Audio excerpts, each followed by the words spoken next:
Hi, this study is intending to evaluate the effect of polyphenols and probiotics in children with non-alcoholic fatty liver disease.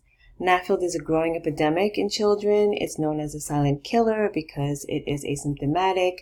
However, there are no approved therapeutic approaches besides lifestyle changes, which can be really hard for children. Polyphenols have been shown to have mitigating effects on fatty liver, and studies also show probiotics have a mitigating effect on fatty liver due to the gut-liver axis.